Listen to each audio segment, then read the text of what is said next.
اللہ کے نام سے شروع جو بہت مہربان رحمت والا ہے۔ السلام علیکم دوستو، آج ہم بات کرنے والے ہیں جنات کی دنیا کا راز کیا ہے۔ اس ویڈیو کو سننے کے بعد آپ کو بہت سے معلومات حاصل ہوگی جناتوں کے بارے میں کہ جنات کہاں رہتے ہیں اور کیا کرتے ہیں، وہ انسانوں کے ساتھ کس طرح سے ویوہار کرتے ہیں۔ بزرگوں سے سنا ہے کہ اس دنیا میں انسان کے آنے سے پہلے جنات نے اپنا بسیرا بنا رکھا تھا۔ ان کی آبادی انسانوں سے کئی گنا زیادہ ہے۔ آج بھی ہر اس جگہ جہاں انسان نہیں ہے وہاں جنات رہتے ہیں۔ جب کسی گھر کو 40 دن تک انسان خالی چھوڑ دے تو جنات وہاں بس جاتے ہیں۔ اگر انسان پھر اس گھر میں جا کر بسے تو وہ جنات انہیں ستاتے ہیں، جس کے سبب انسانوں کو کئی مشکلات کا سامنا کرنا پڑتا ہے۔ جنات ان لوگوں کا جینا حرام کر دیتے ہیں تاکہ وہ گھر چھوڑ کر چلے جائیں۔ اس لیے بزرگ ہمیں صلاح دیتے ہیں جو گھر 40 دنوں سے زیادہ خالی پڑا ہے اس میں بسنے سے پہلے 40 دن وہاں شام میں چراغ جلائیں۔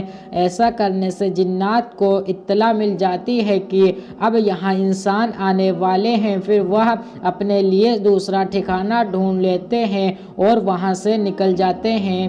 انسانوں کی طرح ہی جنات بھی اللہ کے مخلوق ہوتے ہیں، ان کے بھی پریوار ہوتے ہیں، وہ بھی اپنے بال بچوں کے ساتھ مل جل کر زندگی گزارتے ہیں، مگر روشنی سے جنات گھبراتے ہیں، اندھیروں میں رہتے ہیں۔ جس جگہ ہمیشہ اندھیرا رہتا ہے جنات اس جگہ پر اپنا قبضہ جما لیتے ہیں۔ وہ اپنے بال بچوں کے ساتھ ہنسی خوشی زندگی گزارتے ہیں۔ ان کے بچے ہمارے بچوں کی طرح موج اور کھیل کود کرتے ہیں۔ جب ہم اچانک وہاں چلے جاتے ہیں تو ہمارے جانے سے ان کے اٹھنے بیٹھنے سونے جاگنے اور آرام میں خلل پڑتا ہے تو وہ ہمیں وہاں سے نکالنے کے لیے ڈراتے ہیں اور دھمکاتے ہیں۔ ہم نے سنا ہے کہ جنات صرف زمین پر ہی نہیں بلکہ دوسرے سیاروں پر بھی بستے ہیں۔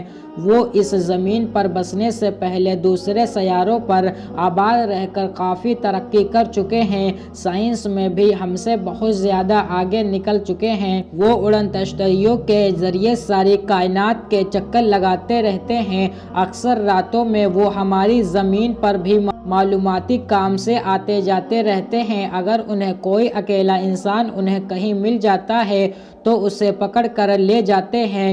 اس لیے بزرگوں نے ہمیں ہدایت دی ہے کبھی اکیلے گھروں کی چھتوں پر نہ سویا کریں۔ اکثر جنات لوگوں کو زمین سے اٹھا کر اپنے سیاروں پر لے جاتے ہیں اور لے جا کر ان سے زمین کے مطابق پوچھ تاچھ کرتے ہیں اور پھر زمین پر چھوڑ جاتے ہیں، مگر جب انسان زمین پر آتے ہیں تو انہیں کچھ یاد نہیں رہتا، وہ باقی زندگی بے خودی میں گزار دیتے ہیں، ہمیشہ کسی نشے میں رہتے ہیں، پتہ نہیں ان کو کیا ہو جاتا ہے، اپنے ہوش و حواس کھو چکے ہوتے ہیں۔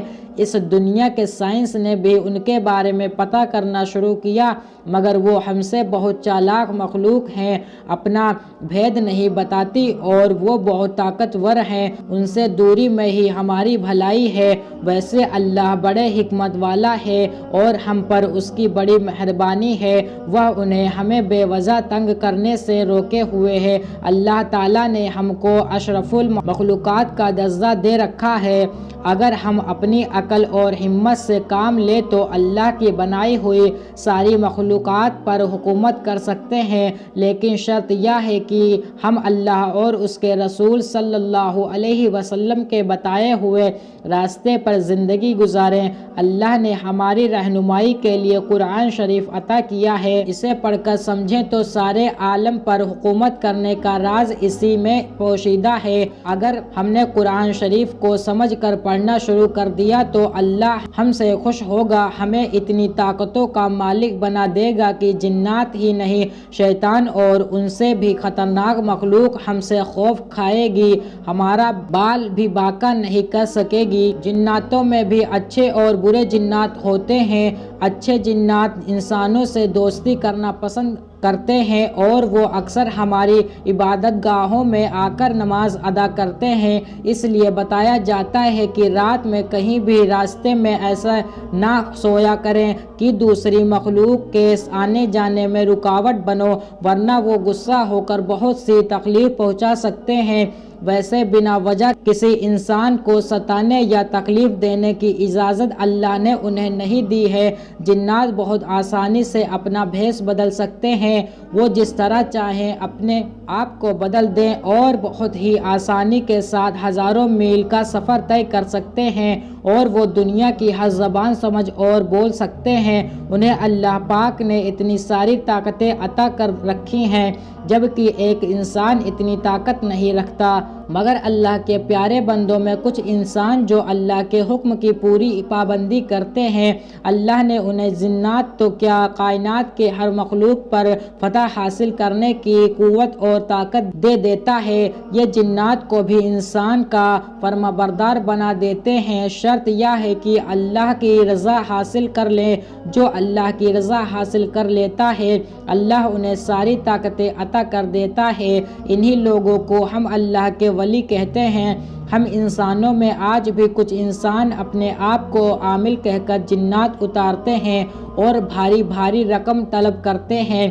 وہ خود کو جنات کو مٹھی میں لینے کے عملیات کے ماہر بتاتے ہیں، مگر جہاں تک ہماری معلومات ہے ان کے مطابق اگر کوئی انسان جن کو قابو میں کر لے تو وہ عام انسانوں سے کچھ کیا مانگے گا، بلکہ وہ جن سے مانگے گا۔ جن انہیں وہ سب کچھ گھر لا کر دے گا جس کی انہیں ضرورت ہے، تو ان کو ہم سے پیسے لینے کی کیا ضرورت ہے؟ ہم نے جنات کو اپنے قابو میں لینے کے بارے میں بھی سنا ہے۔ اس کے لیے قرآن پاک میں کچھ مخصوص آیت کے ورد کرنے کا کچھ خاص طریقہ ہے، کچھ خاص شرط اور پرہیز بھی واجب ہے۔ یہ ہر کسی کے بس کی بات نہیں ہوتی کہ وہ جنات کو اپنے قابو میں کر سکے۔ جو کوئی اسے اپنا تابع دار بنا لیتا ہے تبھی اسے کوئی مشکل کا سامنا کرنا پڑتا ہے۔ جنات ہر وقت حکم کرو آقا کہتے ہوئے آگے آ جاتا ہے۔ جب کوئی کام عامل کرنے کے لیے حکم دیتا ہے تو لمحہ بھر میں ادھر سے ادھر ہو کر وہ اپنا کام کر کے پھر حاضر ہو جاتا ہے۔ حکم کرو آقا کہتے ہوئے عامل کو سونے اور کھانے پینے نہیں دیتا۔ وہ ہم انسانوں کی طرح وہ بیکار نہیں رہ سکتے، ہمیشہ کچھ نہ کچھ اٹھا کر پٹکتے رہتے ہیں۔ کچھ بزرگوں نے جنات کے ہاتھ راتوں رات مساجد تعمیر کروائی ہے۔ یہ ایسی مخلوق ہے جن کا مزاج ہم سے الگ ہے، وہ ہم سے الگ ہی رہیں تو بہتر ہوگا۔ اگر ہم انسان چاہے تو جنات بھی ہم سے خوف کھائیں گے۔ شرط یہ ہے کہ اس انسان کے دل میں خدا کا خوف ہو اور کسی چیز کا لالچ نہ ہو۔ اگر لالچ ہو تو اللہ کی مخلوق کی مفت میں خدمت کرنے کا لالچ ہو، تب جنات بھی اس سے خوف کھائیں گے۔ دوستو، امید ہے ہماری یہ جانکاری آپ کو پسند آئی ہوگی۔ اسی طرح کی اور معلومات حاصل کرنے کے لیے ہمارے اس چینل کو سبسکرائب کر لیں۔ دوستو، اگر آپ کو ہماری یہ ویڈیو پسند آئی ہو تو برائے مہربانی ویڈیو کو شیئر ضرور کریں۔ خدا حافظ۔